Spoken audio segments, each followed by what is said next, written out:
내년도 최저임금을 두고 경영계와 영세 소상공인들의 반발이 이어지고 있습니다. 한국경영자총협회는 고용노동부에 정식으로 이의를 제기했고 소상공인들은 단체 움직임에 나섰는데요. 김영주 고용노동부 장관은 이 같은 우려들에 대해서 반박하고 나섰습니다. 박혜미 기자입니다. 조선 자동차 주력 산업의 구조조정으로 인해서 제조업 취업자가 12만 6천 명이 줄었습니다. 이런 게 감소하는 등 다양한 감소 요인이 있는데 마치 최저임금 인상으로 인해서 고용이 감소됐다 하는 거에 대해서는 저는 거기에 대해서는 동의하기가 어렵습니다. 김영주 고용노동부 장관이 청년 유니언과의 간담회 자리에서 최저임금 인상을 둔 논란에 대해 정면으로 반박했습니다. 지난 14일 최저임금위원회가 내년도 최저임금을 8,350원으로 결정한 뒤 경총은 공식적으로 이의를 제기했고 소상공인들은 단체 움직임에 나서는 등 논란이 확대하고 있습니다. 김 장관은 영세 소상공인들의 어려움이나 고용 악화의 원인이 최저임금 인상으로 모아지고 있는 점을 우려했습니다.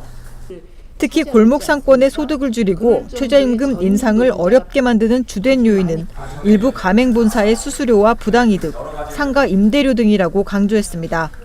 그리고 8월 중 이 같은 가맹점 불공정 행위 근절 대책이 나올 것이라고 덧붙였습니다. 상가 임대료, 카드 수수료, 그리고 본사에서 물건을 대주는 거기에 대한 부당이득, 쉽게 말하면 골목 상권에 대한 이런 부분이 이익 구조를 나쁘게 하고 소득이 줄어들기 때문에 최저임금을 지킬 수 없다. 지난주에 편의점 업계들은 그런 얘기를 했는데 소상공인 회에서는 그런 얘기는 전혀 하지 않으시면서 경총은 고용노동부에 내년도 최저임금에 대한 공식 이의 제기서를 제출했습니다. 영세 중소기업과 소상공인의 인건비 부담을 가중시키고 고용 부진을 악화할 수 있다는 우려입니다. 특히 내년도 인상률 10.9%라는 산출 근거도 법 개정으로 확대된 산입 범위를 반영해 취지가 흐려졌고 소득 분배 개선 기준은 설득력이 떨어진다고 주장했습니다. 고용노동부는 이의 제기에 대해 검토를 거쳐 최저임금위원회에 재심의를 요청할 수 있습니다. 하지만 최근 10년간 총 9건의 이의 제기가 있었고 모두 받아들여지지 않았습니다. 청년들은 최저임금을 둔 사회적 갈등에 우려를 표했습니다.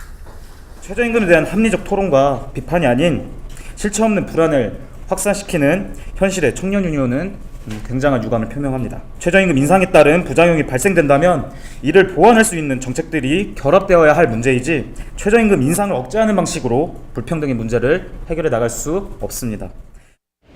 최저임금을 둘러싼 논란이 영세 소상공인들과 저임금 노동자들 간의 갈등으로 치닫고 있습니다.